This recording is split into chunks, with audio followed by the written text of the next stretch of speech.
£69 million is the fee that Liverpool have agreed to sign Eintracht Frankfurt attacker Hugo Ekitike, with a medical set to be taking place in the next few days. And this is truly a masterstroke by Liverpool, who have signed one of the most sought after and promising young attackers in European football. Just ignore what happened at PSG.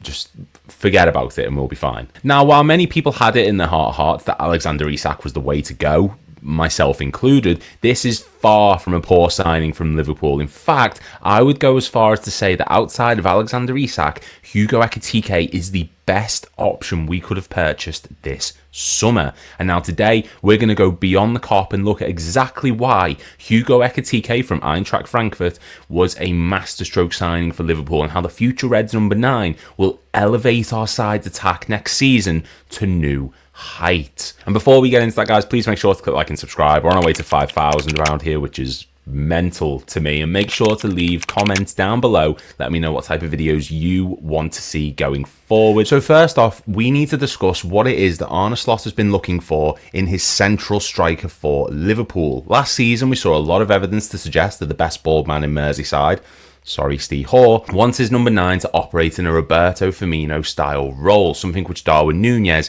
isn't capable of doing. While he's able to run with the ball like a puppy running away with your granddad's slippers, he lacks creativity needed for a deep-lying central attacker. Picking up the ball deep has never been an issue for Darwin Núñez, it's what he does next with it. Núñez last season was only able to average a pass accuracy of 70.9%, mainly because he's best when he isn't needed to create for others, and instead running into space, as evidenced by his 6.2 progressive passes per 90 minutes. He's a transition striker who's best on the counter-attack and not someone who is able to track back, win the ball, and create a sustained attack by passing the ball off to others. He's someone who's best when we're under pressure, and we need an outlet to take us from defence to attack in the blink of an eye.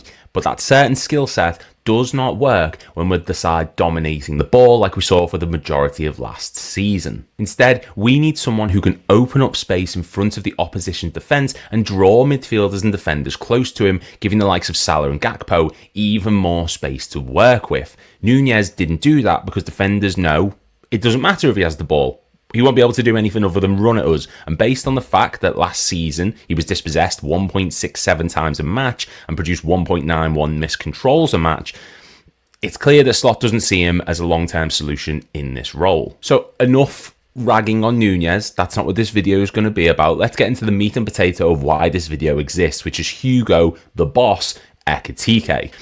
Hugo Ekitike is the Hovis best of both worlds, someone who can create for others while also being a dangerous finisher in the box who cannot be underestimated. So last season, by comparison to Europe's top 5 leagues, including the Champions League, the Europa League and the Europa Conference League, Ekitike put out some remarkable numbers to back up the claim that he can play as Liverpool's future false 9 style player if he's needed to. Per 90 minutes, Ekitike put out a passing accuracy of 75.3%, which is a significant upgrade on the previously mentioned Darwin Núñez's 70.9%. Not only that, but despite the pressing of Núñez being a key feature of his play style, he put out fewer touches in the middle third of the pitch per 90 minutes, averaging just 9.7, a sharp contrast to Ekitike's 15.1. Now, Slot's main aim is to funnel the ball out to his wide players, meaning that whoever is the creator of the ball from the front line will need to be capable of providing key passes to the likes of Salah and Gakpo. Last season, Ekitike produced 44 key passes,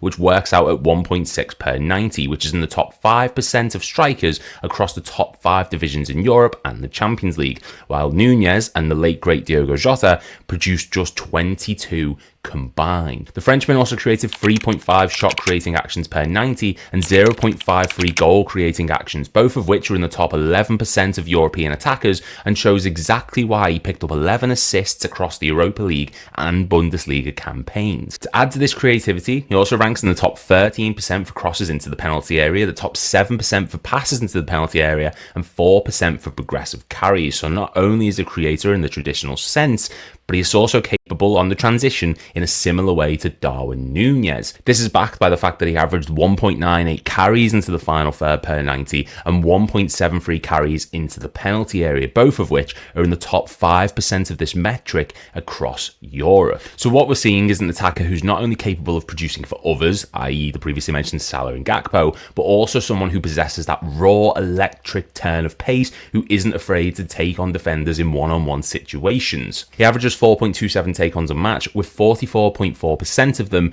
being successful. And while those numbers don't sound great, this isn't a situation like we find with Núñez, where if he can't beat a man for pace or skill on the ball, he can only go backwards with it. This is instead someone who has several different avenues to work with. He can creatively dictate play while also being a fast counter-attacker and an aggressive runner with the ball who likes to play on the blind side of defenders. His speed and ability to be quick on the turn mean he's able to utilise space in a way that others can't. In fact, last season, only 5 players had 200 plus touches in the box, 100 plus shots, and completed 50 plus take-ons across Europe's top 5 leagues. Those 5 players were Mo Salah, Antoine Semenyo, Lamine Yamal, Kylian Mbappe, and Hugo Ekitike. I mean, just listen to the names that he's being compared to in those metrics. The lad is a danger in and around the box, and this is exactly what Liverpool have been needing. A ruthless finisher, but also a top quality creator who can position himself well in the middle of the pitch. But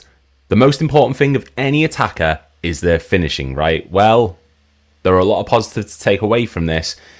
And there is also a few negatives that we're going to touch on, because as much as we're going to hype up Hugo Ekitike to the moon, there are a few things that need to be discussed. Last season, Hugo Ekitike scored 22 times in all competitions, which is 4 more than Cody Gakpo and 5 more than Luis Diaz. And no player in the Bundesliga produced more shots in the German top flight than Ekitike, who put on 115. Sorry, City. I know it's a sensitive number for you.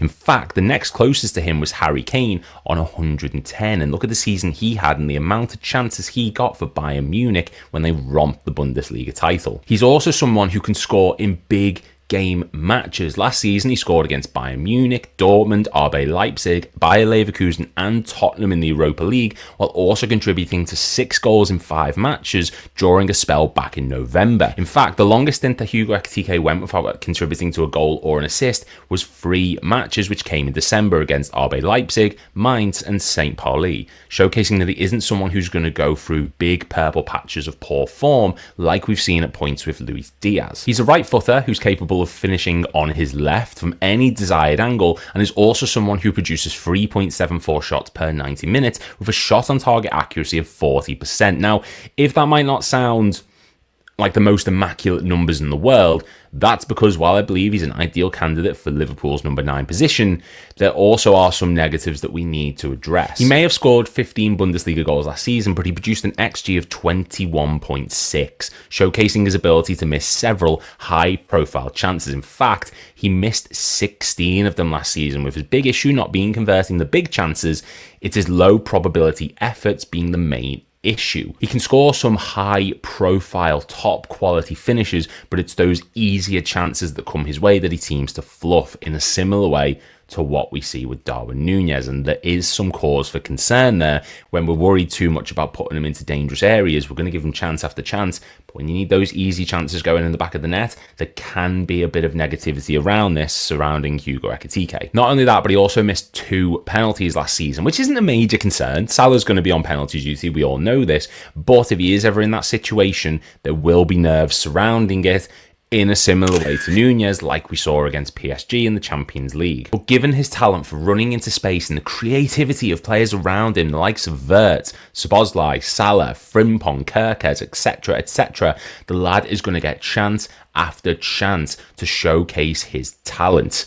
He received 7.53 progressive passes per 90 last season, which is in the top 9% of European strikers, which means he's not only able to be creative, but he's also able to run into space and receive balls in behind, which is a massive asset of any striker in Liverpool's current team. He's quick, tall, versatile, and creative, who, despite his 6'2.5" frame, is very composed on the ball and careful with the ball at his feet. He also managed 2.75 ball recoveries per 90, as well as 0.35 interceptions, which is in the top 14% of strikers across the top 5 divisions, showcasing his pressing talent and defensive acumen when he tracked back. So just imagine this lad in a system which sees him playing alongside Salah and Gakpo, while also having the likes of Wirtz, Szoboszlai, McAllister, Gravenberch, Frimpong, Kerkez all behind him. He will get chances on a silver platter every single match. He's a player built for that type of system, a creator who's adept at finding space and taking on opposition players, someone who can be a ruthless finisher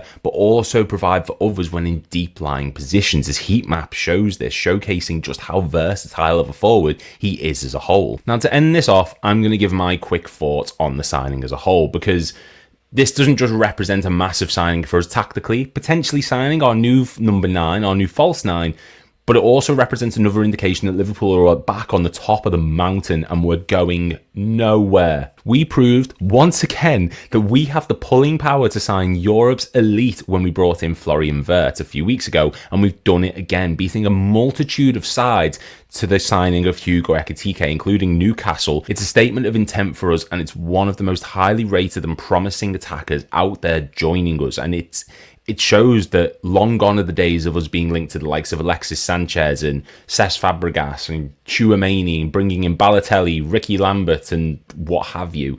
Those days are long gone. We're a dominant force in England once again, and we have shown this time and time again that we're going nowhere by signing Ekitike, and for such a decent price as well. £69 million is not ridiculous in today's market. We're signing someone who can complement our system as well as prove to others out there that we mean business going forward, and I cannot wait to see what we can do next season with this person operating alongside the likes of Salah, receiving those creative balls in behind, someone who's able to come deep and actually contribute to the midfield as well as the attack.